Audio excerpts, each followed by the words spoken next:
aplikasi manajemen keuangan. Kita pilih satu di sini. Nah, keterangan pemasukan, misalnya pemasukannya dari gaji. Nah, misalnya gajinya adalah 3 juta.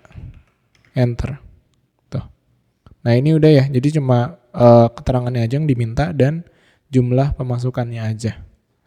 Gitu di sini tuh. Nah, terus dia dikirim nih, nanti dibedakan dengan jenisnya, lalu dia masukin juga keterangan sama jumlahnya. Nah, kalau kita lihat ya, laporan keuangan. Halo teman-teman, balik lagi di Nyoba Coding. Pada video kali ini kita akan bikin sebuah program aplikasi manajemen keuangan. Di sini aku udah catat beberapa hal yang akan kita bikin ya teman-teman ya.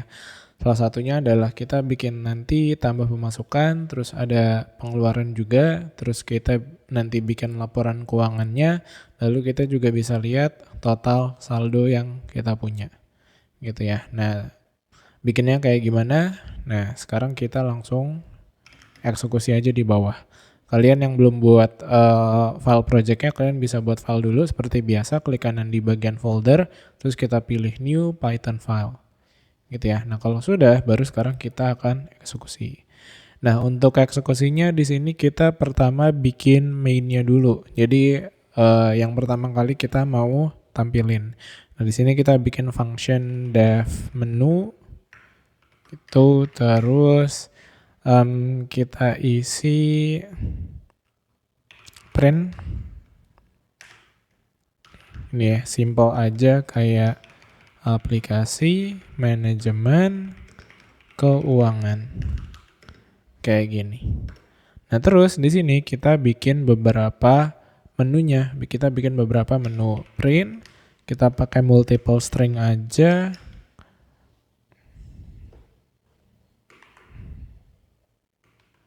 Oke, ini kita ganti pakai nomor 1, ini 2, terus ini 3, ini 4, sama terakhir kita tambahin deh. Terakhir kita tambahin untuk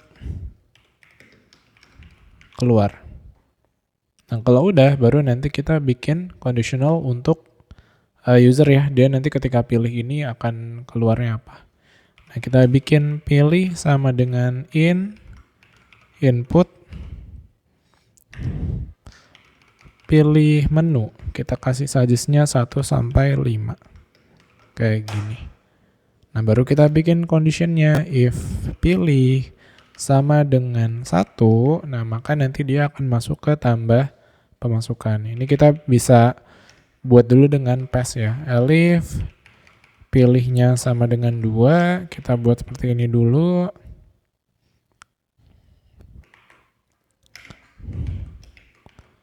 Tiga, 4, 1, 2, 3, 4, 5, 3, 4, 5. Nah, else-nya print masukkan pilihan 1 antara 1 sampai 5 gitu. Oke, nah awalnya seperti ini dulu ya teman-teman ya. Jadi kita bikin main menunya dulu. Nah, kalau menunya kita panggil menu kayak gini, terus kita coba running.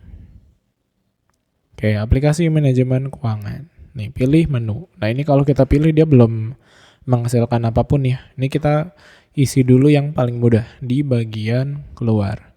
Ini keluarnya kita buat print.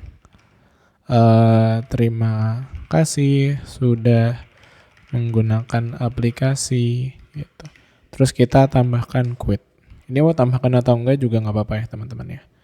Jadi sekarang kalau kita running ulang, lalu kita pilih 5, nah kalian lihat, terima kasih sudah menggunakan aplikasi. Nah sekarang kita akan masuk dulu untuk bagian tambah ya, tambah pemasukan sama nanti laporan keuangan. Nah, untuk penyimpanan datanya di sini kita menggunakan array. Jadi di sini kita buat data keuangan sama dengan kita buat array kosong. Gitu. Nah, terus nanti untuk simpan datanya kita akan menggunakan formatnya adalah dictionary ya. Karena di dalam dictionary kita bisa menggunakan key. Kita bisa bikin key-nya. Karena nanti datanya tuh bisa berupa tanggal, terus nanti ada jenis transaksinya, pemasukan atau pengeluaran, terus ada keterangan, keterangannya untuk apa, pemasukannya atau pengeluarannya, lalu ada jumlah si angkanya itu atau nominalnya. Gitu ya. Nah, sekarang kita masuk ke bagian 1. Jika pilihnya sama dengan 1, nah kita akan bikin tambah pemasukan. Nah, cuma kan di bagian pemasukan dan pengeluaran di sini rencananya kita mau pakai data yang sama. Jadi ada tanggal, terus ada jenisnya pemasukan atau pengeluaran, terus ada keterangan, sama ada jumlah. Nah, karena dia pakai data yang sama, jadi nanti kita akan menggunakan parameter. Nah, terus untuk pemasukan sama pengeluaran ini kita bisa menggunakan satu function aja karena kita menggunakan parameter. Gitu ya. Nah, untuk functionnya kita buatnya seperti ini. Kita buat kayak gini dulu. Def transaksi. Nah, nanti data yang kita butuhin itu adalah jenisnya, dibedakan dengan jenis, lalu ada keterangannya untuk apa, lalu ada jumlahnya. Nanti jumlahnya berapa uangnya. Nah, terus untuk tanggalnya ini kita buatnya di dalam ya teman-teman ya. Kita juga menggunakan library dari datetime untuk mengambil tanggal hari ini. Jadi untuk tanggalnya kita akan gunakan tanggal hari ini secara langsung menggunakan library dari datetime. Jadi kita bisa masukin caranya from datetime import datetime kayak gini. Nah, terus untuk functionnya ini kita bisa simpan dulu ke variabel, buat variabel tanggal kayak gini. Terus kita tulis datetime dot now kayak gini. Jadi nanti dia akan tarik tanggal hari ini gitu ya. Nah, tapi kita buat string formattingnya itu seperti ini. Jadi nanti ketika dia ditarik datanya kita langsung bikin formatting. Jadi nih string formatting untuk time-nya kita isi dengan formatnya tuh dia tahun kayak gini. Terus gini ya, jadi tahun dulu, terus kita masukin dia bulan, lalu kita masukin lagi dia hari.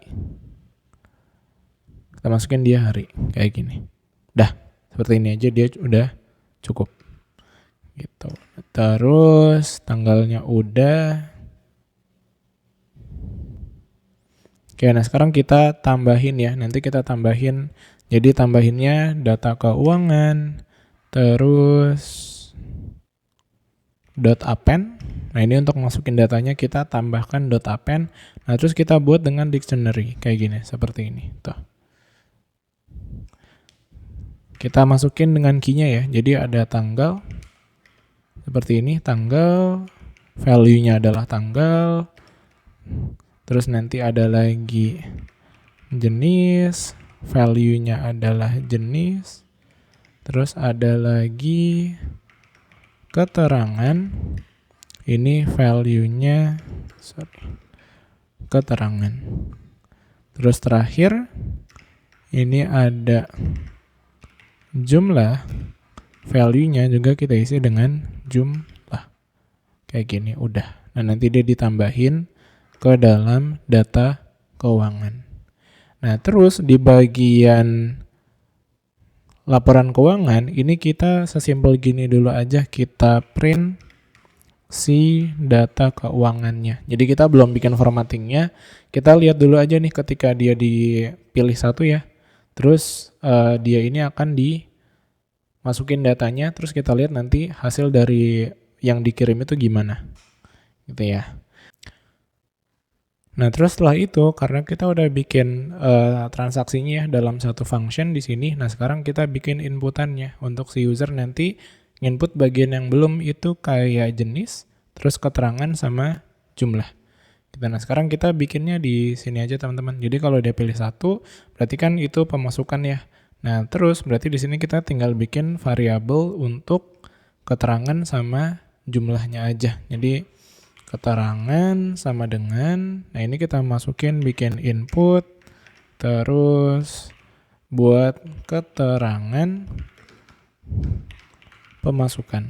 Keterangannya apa? Terus kita sekarang ke jumlah. Jumlah sama dengan, nah karena jumlah itu nanti berhubung dengan angka ya, maka kita gunakan integer, input, nah terus jumlah pemasukan, kayak gini. Terus setelah itu baru kita panggil si function tambah transaksi, supaya dia dipanggil dan dijalanin. Jadi bukan tambah, transaksi. Terus kita masukin kalau dia ini tipenya adalah pemasukan, jenisnya adalah pemasukan. Nah terus keterangannya ini kita isi dengan keterangan. Nah terus jumlahnya ini juga bisa diisi dengan jumlah. Gitu. Nah sekarang kalau misalnya kita coba running ya. Oh bentar, ini supaya dia dijalankan terus menerus. Ini kita akan gunakan, mana tadi? Kita akan gunakan looping, while true. Ini kita buat dulu while true. Seperti ini. Nah, while true, dia jalanin menu. Kita coba running ulang. Nah, aplikasi manajemen keuangan. Kita pilih satu di sini. Nah, keterangan pemasukan. Misalnya, pemasukannya dari gaji. Nah, misalnya gajinya adalah 3 juta. Enter. Tuh. Nah, ini udah ya. Jadi cuma keterangannya aja yang diminta dan jumlah pemasukannya aja. Gitu di sini tuh. Nah, terus dia dikirim nih, nanti dibedakan dengan jenisnya, lalu dia masukin juga keterangan sama jumlahnya. Nah, kalau kita lihat ya laporan keuangannya. Nah, nih. Tanggalnya itu diambil tanggal hari ini, 2025 bulan 6 tanggal 7. Nah, jenisnya ini pemasukan nih. Ini udah pasti pemasukan ya, kalau dipilih satu udah otomatis. Keterangannya adalah gaji dan jumlahnya adalah 3 juta. Nah, kalau kita masukin lagi, misalnya dia seorang desainer logo juga, desain logo. Nah, pemasukannya salah 50.000, enter. Nah, kita lihat laporan keuangannya 3. Nah, kalian lihat. Ini data pertama ya. Tutup. Nah, ini koma, lalu data kedua nih, tuh. Keterangannya adalah desain, terus jumlahnya adalah 50.000. Seperti itu. Nanti kalau kita tambahin data lagi, maka nanti dia akan bikin dictionary yang baru. Nah, terus nanti panggil ya, kita tinggal gunain key-nya aja. Sama menggunakan index atau menggunakan iteration. Kayak gitu. Oke, untuk kali ini sampai sini dulu teman-teman. Kita akan lanjut di part selanjutnya ya. Bye-bye.